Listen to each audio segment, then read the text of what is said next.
Hello viewers, today we are going to discuss the function of criticism. What are the function of criticism? Writing several years ago on this subject of relations of new to the old in art, I formulated a view to which I still adhere in sentences which I take the liberty of quoting because the present paper is an application of the principle they express. T.S. Eliot talk that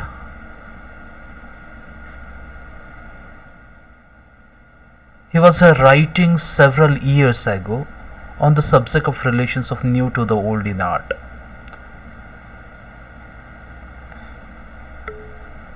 He formulated a hue, and which the hue which he had, he still adhere that hue, and he is taking the liberty to express. He is taking the his express with freedom, quoting because the present paper is an application of the principle they express. What he is quoting, the existing an ideal order among themselves, which is modified by the introductions of new, really new work of art among them.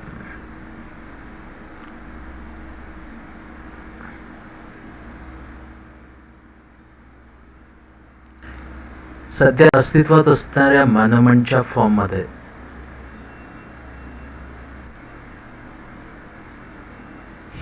हा जो क्रम आहे, ही जी order आहे, ही एक आदर्शवादी order आहे नव्या आणि जुन्या ऑर्डर्समध्ये, की जी which is modified by the introductions of the new.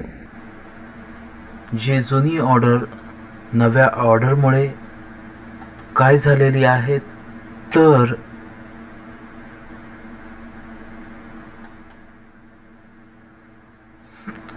the existing monuments from an ideal order among themselves, which is modified by the introductions of the new, really new work of art among them. The existing order is complete before the new work arrives. For order to persist after the superventions of novelty, the whole existing order must be, if ever so slightly altered, and so the relations, proportions, values of each work of art between each work of art towards the whole are readjusted. And this is a conformity between the old and new. Whoever has approved these ideas of order of the form of European, the English literature will not find preposterous that the past should be altered by the present as much as the present is directed by the past. What Eliot talks in this essay, he talks about the old order and new order. Sometimes the old order or new order supersedes to the old order and take the place of the old order. In literature, what he says that European English literature will not find preposterous past should be altered, and still old order exists in spite of the existence of the new orders, new trends in its, and by present as much as the present is directed by the past, and present order is nothing but it is an imitations of the old order. I was dealing then with the artist and the sense of traditions which it seems to me the artist should have, but was generally a problem of order.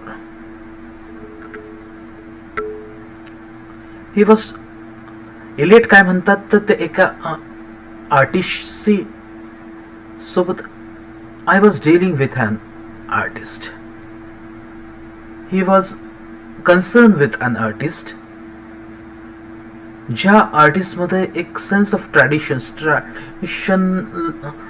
जो परंपरेचा जो काही sense आहे तो एलियटला वाटतं की artist should have, he must have some traditional sense of order. पण हा what order he should have, what kind of a sense of tradition he must have, that is just a problem of order, and function of criticism seems to be essentially a problem of order too. Eliot आता मुद्द्यावर येत आहे.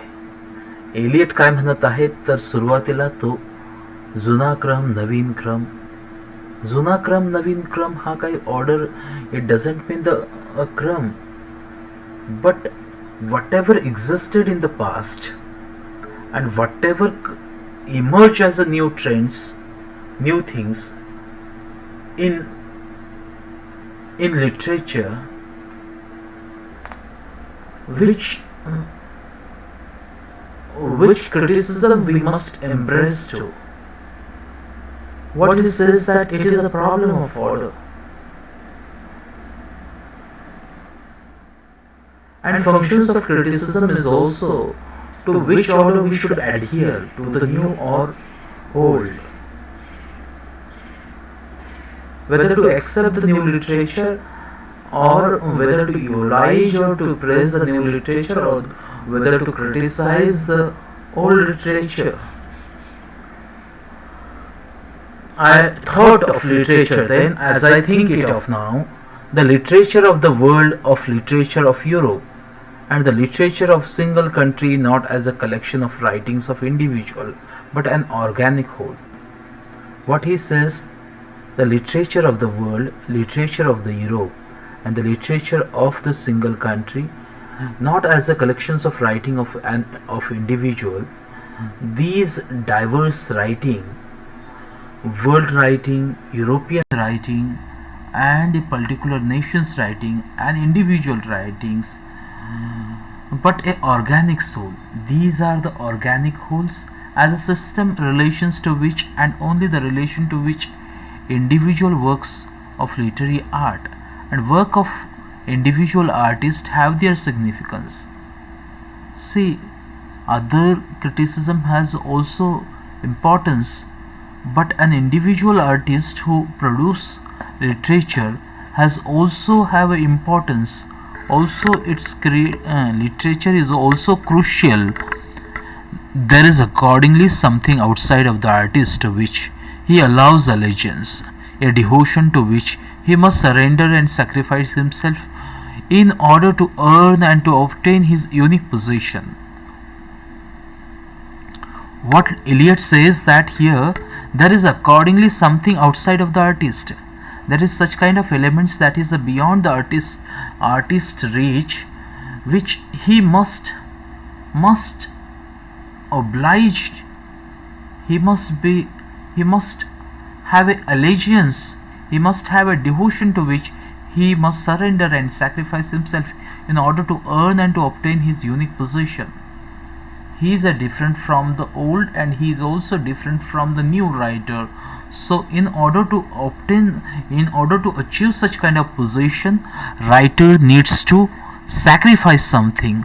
What are these sacrifice? A common inheritance and the common cause unit artist consciously or unconsciously. He must be admitted that the union is mostly unconscious. Between the true artist of any time there is, I believe, an unconscious community. By and large, every artist reflects the picture of society. He is not alien from his society. He is not alien from his culture. And as our instinct of the tidiness imperatively command us not to live to the haphazard of unconsciousness what we can attempt to do consciously, we are forced to conclude that what happens unconsciously we could bring about. And from into the purpose, if we made a conscious attempt, the second-rate artist, of course, cannot afford to surrender himself to any common action, for his chief task is the assertions of all trifling differences which are the distinction.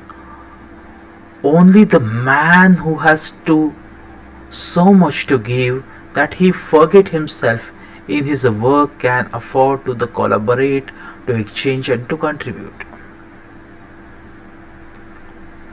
What are the unique position of an artist? Only a man who has much to give, that he can forget himself. He has something to give, and he also can forget something himself in his work. Impersonalization theory. He says the personality of the writer should not be reflected in the work of literature, and that is why he says that can afford to collaborate or exchange or contributes. If such views are held about artists, which who, what hues he talks about? He talks about second-rate artist, the artist who has no importance, of course cannot afford to surrender himself to any common action, for his chief task is assertions of all trifling differences which are his distinction. He may have some trifling distinction from the earlier writer. Only a man who has so much to give and he can forget himself in his works can afford to collaborate, exchange and contribute.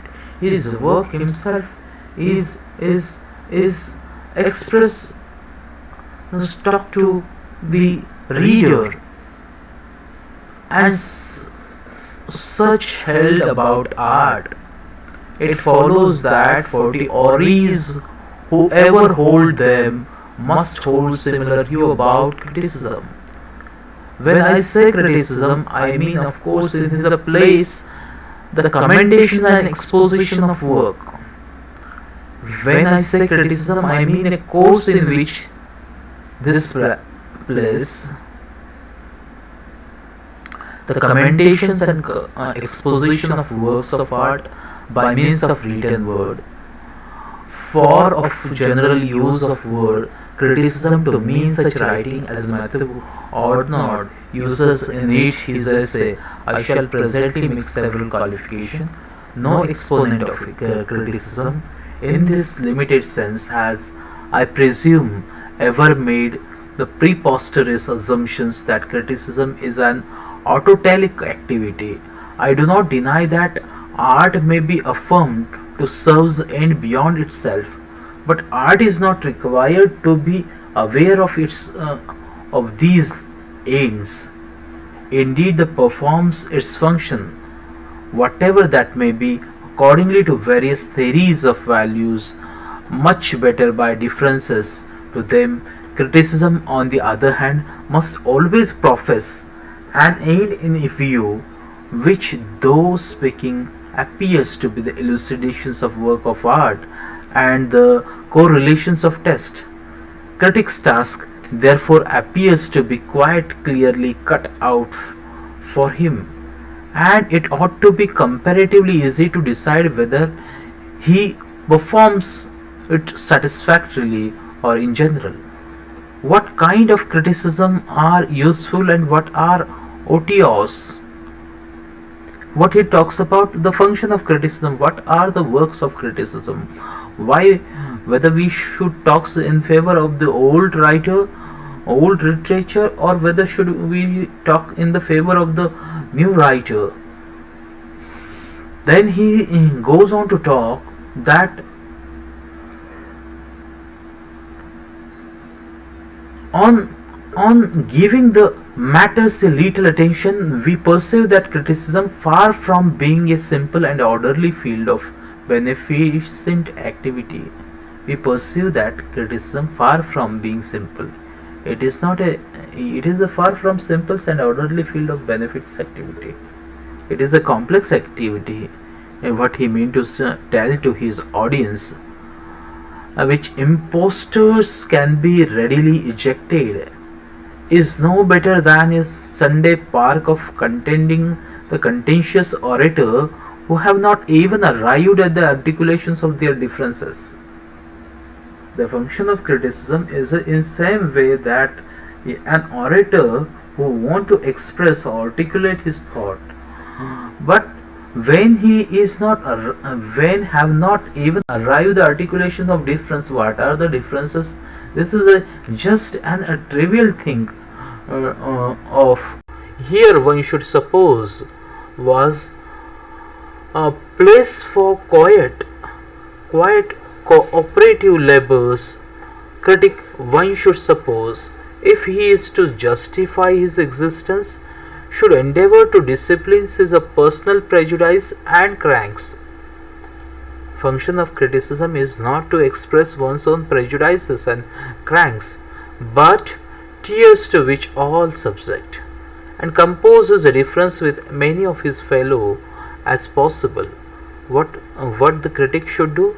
Critics, even if the difference of opinion, he must express to his, he should not he should not be agree with the other people.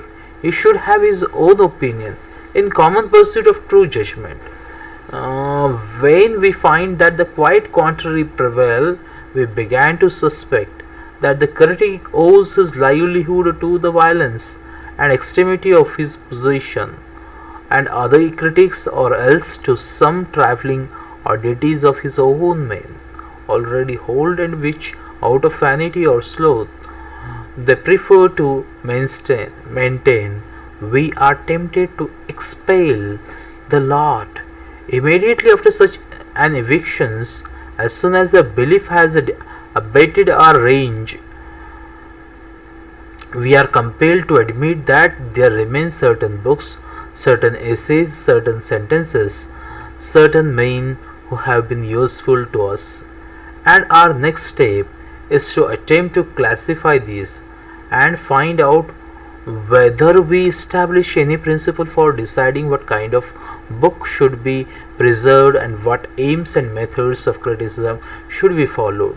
The second thing, the view of the relations of the work of art to art, the work of literature to literature, to criticism, which I have outlined above, seems to me natural and self-evident. I owe to Mr. Middleton Morris my perceptions of the contentious characters of the problem, and rather my perceptions that there is a definite and final choice involved. To Mr. Morris, I feel an increasing depth of gratitude. Most of our critics are occupied in labors of obnubilations, in reconciliatings, is hushings up, in patting down, in squeezing in, the glozing over, in concocting pleasant sedatives, in pretending that the only difference between themselves and others is that they are nice men and the others of very doubtful repute. Mr. Mori is not one of these. He is aware that there are definite positions to be taken, and that now and then one must actually reject some things and select something else. He is not of the anonymous writer who in literary papers several years ago asserted that the Romanticism and Classicisms are much the same thing, and that the true classical age in France was the age which produced the Gothic cathedrals and Japanese arts. With the Maurice formulations of classicisms and Romanticism, I cannot agree. The difference seems to me rather the differences between the complete and fragmentary, the adults and immature, the orderly and chaotic. But what Mr. Maurice does show is that there are at least two attitudes towards literature and towards everything, and that you cannot hold both. You cannot have the both viewpoint. You do not have the both perspective, and the attitude which he professes appears to imply that the other has no standing in England whatever, for it is made a national, a racial issue. Mr. Maurice makes his issue perfectly clear.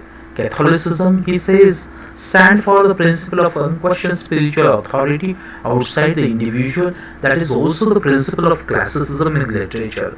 Within the orbit within which Mr. Maurice's discussions moves, this seems to me that unpreachable definition, though he is of course Not all that there is to be said about this Catholicism and classicism. Those of who find themselves supporting Mr. Maurice call classicism believes that men cannot get on without giving allegiance to something outside themselves. I am aware that outside and inside are the terms which provides unlimited opportunity. It as outside, then it is outside. If then a man's interest is a political, he must, I presume, profess an allegiance to the principles or to form of the government or to a monarch. And if he is interested in religion, has one whichever, or if he happens to be interested in literature, he must acknowledge. It seems to me just that sort of allegiance which I endeavour to put forth in the preceding section. There is nonetheless an alternative which Mr. Maurice and Miss has expressed. The English writer, the English divine, and English statements inherit no rules from their forebears, and they inherit only this, a sense that in this last resort they must depend upon the inner wise. This statement does, I admit, appears to cover the certain cases. It throws a light of light upon Mr. Low's woe. But why in the last resort do they then avoid the dictates for the inner wise up to the last extremity? My belief is that those who possess this inner wise are ready enough to hearken to it, and will hear no other. The inner wise, in fact, sounds remarkable like an old principle which has been formulated by an elder critics in the now familiar phrases of doing as one likes. The possessors of the inner vice write tens in the compartment to a football.